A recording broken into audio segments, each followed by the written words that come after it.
Kwa majina naitwa Ahmed Saleh Bakari, ni makamu mwenyekiti wa bodaboda na bajaji Tanga.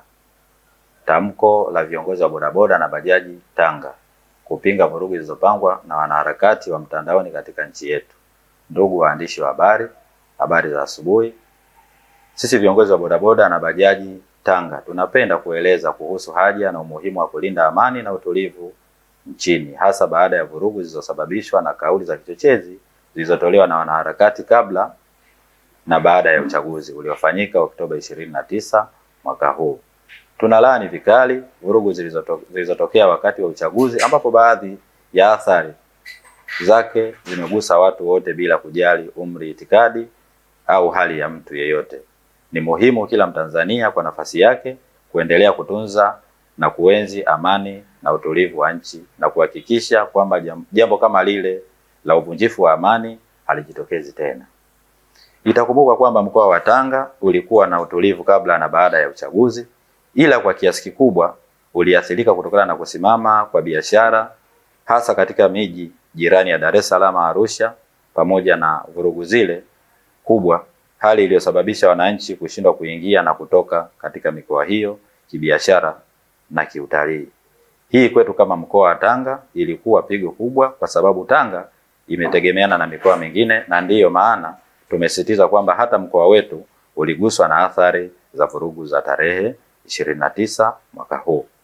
Ndugu viongozi wa bodaboda na bajaji mkoa wa Tanga, tumeazimia kwa pamoja kwa kauli moja yafuatayo: moja, kupinga na kukemea kauli za kichochezi ambazo zimeendelea kutolewa na wanaharakati wa mitandaoni na ambao wao wanaishi nchini. Tunafahamu athari ni kwamba wanaharakati hao wanatumika na wanasiasa waliopo katika nchi na ambao lengo lao ni kuifanya nchi kukosa utulivu kwa nia ovu wanaoijua wao. Tunapenda kusisitiza kwamba Watanzania kupuuza watu ambao hawana vurugu, watu ambao wana vurugu nchini na hawataathirika moja kwa moja kwa sababu hawaishi hapa nchini.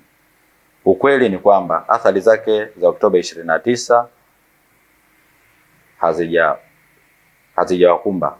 Pili, tunawataka wananchi wote, kwa maana maafisa usafirishaji wa bodaboda na bajaji mkoa wa Tanga, kuhakikisha kwamba wanatoa taarifa zote wanapowaona watu ambao wanafanya viashiria vya kufanya vurugu siku ya Krismasi na mwaka mpya. Muhimu wenzetu wa madhehebu hayo ya Kikristo. Tatu, kwa kushirikiana na serikali, sisi kama chama tumeweka utaratibu rasmi wa kuwatambua bodaboda na bajaji ili iwe rahisi kuwabaini ambao sio wenzetu, ambao hufika kwenye vituo vyetu vya kazi na kuleta taharuki na uchochezi. Tunapenda kuwaelekeza kwamba tumejipanga vizuri, kuwaeleza kwamba tumejipanga vizuri kulinda amani ya utulivu ya nchi yetu pamoja na Tanga. 4, tunaunga mkono hotuba ya Mheshimiwa Rais wa Jamhuri ya Muungano wa Tanzania Dr. Samia Suluhu Hassan wakati anazindua bunge, pamoja na hatua yake ya kuunda wizara ya vijana ambayo itatumika kama sauti ya kupeleka changamoto za vijana nchini. Aidha, tunapongeza Mheshimiwa Rais kwa hotuba yake wakati anahutubia wazee wa mkoa wa Dar es Salaam na msimamo wake kuhusu kulinda hadhi rasilimali za nchi yetu. Tunaunga mkono pia Mheshimiwa Rais kuunda tume ya uchunguzi matukio yaliyojitokeza Oktoba 25, na kwa maana hiyo tunaomba wananchi wote kutoa ushirikiano kwa tume hiyo ili kupata suluhisho la kudumu kwa manufaa ya nchi yetu. 5, tunawasihi vijana wetu nchi nzima kuepuka kutumika kisiasa kwa maslahi ya watu wachache, huku wakiwa na nia mbaya ya kuchoma nchi yetu. Nashukuru sana, asanteni sana. Kwa majina naitwa Joseph Yohana Zebedayo, mimi ni mweka hazina wa bodaboda Tanga. Niko hapa mbele ya kamera hii kwa ajili ya kutoa rai kwa ndugu zangu maafisa usafirishaji wote wa mkoa wa Tanga. Ndugu zangu, tutambue kwamba bodaboda sisi ni kazi kama kazi nyingine.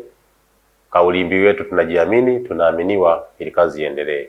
Hivyo basi ni wasihi maafisa wote usafirishaji wa mkoa wa Tanga na wilaya zake kwamba tujikite katika kazi zetu na sikubali ushawishi ama uchochezi wowote ambayo unakwenda kupelekea kuvuruga nchi, unakwenda kupelekea kuvuruga kazi zetu, unakwenda kupelekea kuvuruga amani ya nchi yetu. Ndugu zangu maafisa wa usafirishaji, akili ya kuambiwa changanya na kwa sababu hizi ni kazi kama kazi nyingine. Serikali si imetuamini, serikali imetutengenezea hiki kitengo, ni kazi na ni ajira ambayo sisi miongoni mwetu tumejenga, miongoni mwetu tumepata familia na kadhalika. Hivyo tunawasihi hii kazi tuendelee kuilinda, hii kazi tuendelee kuipenda, hii kazi tuendelee kuitumikia. Lakini pia wakati tunafanya hayo, tutambue kwamba serikali iko nyuma yetu kwa namna ya kutusaidia kwa kila hali. Mikopo ipo na mambo mengine. Lengo, nia na madhumuni ya serikali ni kuhakikisha maafisa wa usafirishaji wote wa mkoa wa Tanga na mikoa mingine wanapiga hatua kutoka hatua moja kwenda hatua nyingine. Asante sana. Na jambo lingine, mara nyingi sana imezoeleka kwamba ikifika kipindi cha mwisho wa mwaka kuelekea sikukuu za Christmas na mwaka mpya, huwa kuna hali fulani zinachafuka za kuchoma matairi na kadhalika. Sasa niendelee kuwaasa ndugu zangu bodaboda au maafisa wa usafirishaji, kama wapo ambao si maafisa wa usafirishaji ambao ni wema, wasijaribu au kuthubutu kujiingiza katika hali hizo. Ndugu zetu, nje tunaipenda na hizi kazi tunazipenda, na endapo tunafanya biashara ya kuchoma matairi barabarani, tutambue kabisa tunaharibu miundombinu ya nchi. Sasa tutakuwa tunakosa uzalendo. Niwaombe tuwe wazalendo kwa nchi yetu, kwa sababu nchi hii inatulinda, nchi hii inatusimamia ili sisi tuende mbele. Asante sana.